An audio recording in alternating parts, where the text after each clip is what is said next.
1기 신도시에 대해서 한번 얘기를 해볼까 합니다. 1기 신도시 하면 뭐가 딱 생각나시죠? 아마 일산하고 분당이 생각나실 텐데, 일산 분당 말고도 중동, 삼본, 평촌이 있어요.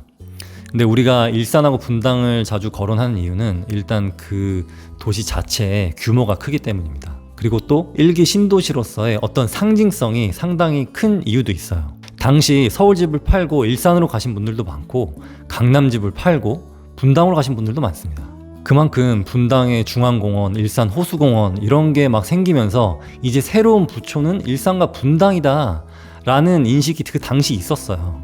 그래서 이런 초대형 공원도 생기고 새 아파트들 들어서고 하면서 어떤 부의 이동이 이루어지는 건가 싶었지만, 역시 부동산은 입지라는 그 진리는 깨지지 않았습니다. 그래서 그나마 강남 접근성이 좋은 분당은 계속 시세가 올라갔죠. 근데 반대로 일산은 진짜 수십 년째 시세가 지지부진하다가 최근에 다른 지역이 올라서 따라 올랐고, 그랬기 때문에 일산의 소유주분들은 정말 마음이 타들어갔을 겁니다. 그런데 지금은 달라졌어요. 왜냐면 일산도 테마가 생겼기 때문입니다. 바로 1기 신도시 재건축이라는 테마죠. 우선 1기 신도시 중에서는 분당이 가장 속도가 빠를 것입니다. 이유는 바로 사업성 때문이에요. 재건축은 사업성이 나오지 않으면 아무리 하고 싶어도 못합니다. 분당이 집값이 훨씬 비싸니까 분양가를 그만큼 더 높게 가져갈 수 있거든요. 그래서 같은 아파트를 짓는데 지금 건축비용 엄청 올랐죠. 시세가 낮은 곳은 건축비용도 감당이 못할 정도의 분양가밖에 안 되기 때문에 시세가 어느 정도 형성된 곳으로 가야만 사업성이 나옵니다. 일단 1기 신도시 중에는 분당이 가장 사업성이 좋다고 볼 수 있어요. 그리고 다음에 용적률을 한번 볼게요. 일산이 169%, 분당이 184%, 나머지 3개는 200%가 넘습니다. 용적률이 낮으면 낮을수록 좋지만 일산이 분당의 가격보다는 아직 못 미치기 때문에 분당의 사업성이 좀 더 좋은 거죠. 그래서 분당이 가장 속도가 빠르고 그 두 번째는 일산이 될 거예요. 그리고 요즘에 뭐 역세권 주변은 용적률을 풀어주겠다 이런 말이 나오는데, 저는 그 일부만 풀어주면은 약간 형평성에 어긋나는 그 목소리가 좀 나올 것 같거든요. 아마 그 지역 주민들이 역세권이라 이미 좋은데 용적률까지 풀어줘서 더 좋게 되면은 이거는 있는 사람들이 더 가져가는 게 아니냐 이런 목소리가 나올 수 있어요. 그래서 용적률을 풀어준다, 이거는 굉장히 보수적으로 접근해야 될 정책 중에 하나입니다. 그리고 분당이건 일산이건 뭐 평촌이건 삼본이건 재건축 속도가 빠르려면 용적률 뿐만 아니라 대지 지분도 중요하고 평형 구성, 그리고 조합원들의 참여도가 매우 큰 역할을 합니다. 일단 작은 평수와 큰 평수들이 많이 섞여 있게 되면은 감정평가를 하는 데서도 의견 차이가 많이 생길 수 있어요. 예를 들면 소형 평수인데 전망이 잘 나오고 대형 평수인데 저층에다가 아무런 전망도 없다, 이러면은 소형 평수 사람들이 야, 우리 소형이 훨씬 더 평당가 더 받아야 되는 거 아니냐, 막 이런 목소리가 나오거든요. 그러면 여기서 많은 악유가 생기게 됩니다.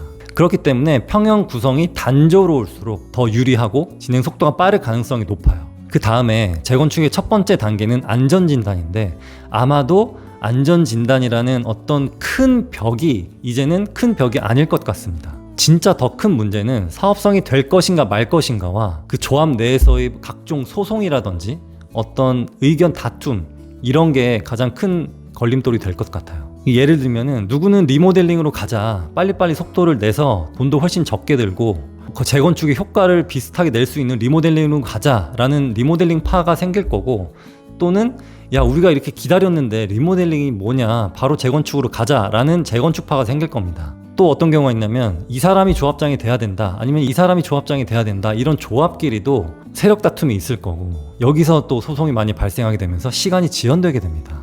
그리고 또 어떤 경우가 있냐면 우리가 추가 분담금을 많이 내더라도 대형 평수 위주로 가서 고급화를 하자, 이런 사람이 있을 거고, 아니면 소형 평수를 많이 분양해서 우리의 이익을 늘리자, 이런 조합원들도 분명히 있을 거예요. 그래서 이런 의견 합치하는 데만도 몇 년이 걸립니다.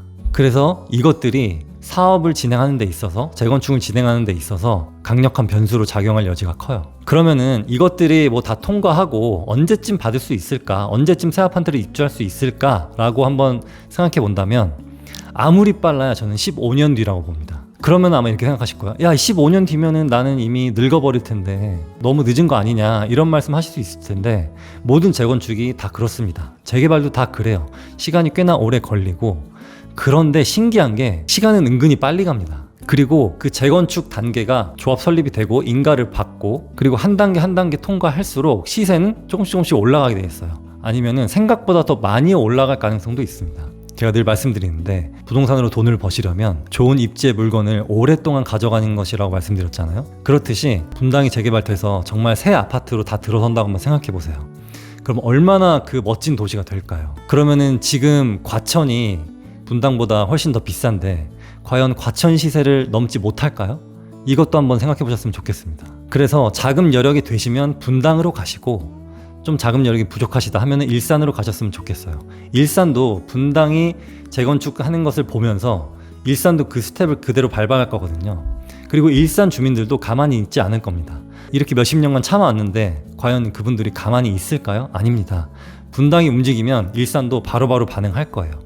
그래서 분당이 잘 되면 일산의 시세도 따라 올라가게 됩니다. 또 아파트마다 사업성도 다르고 용적률, 대지지분이 다 다르기 때문에 그것들을 한번 면밀히 보시고 단지 내 평형 구성도 한번 보셨으면 좋겠어요. 그리고 일기 신도시 지역별 분석은 다음 영상에서 말씀드리도록 하겠습니다. 감사합니다.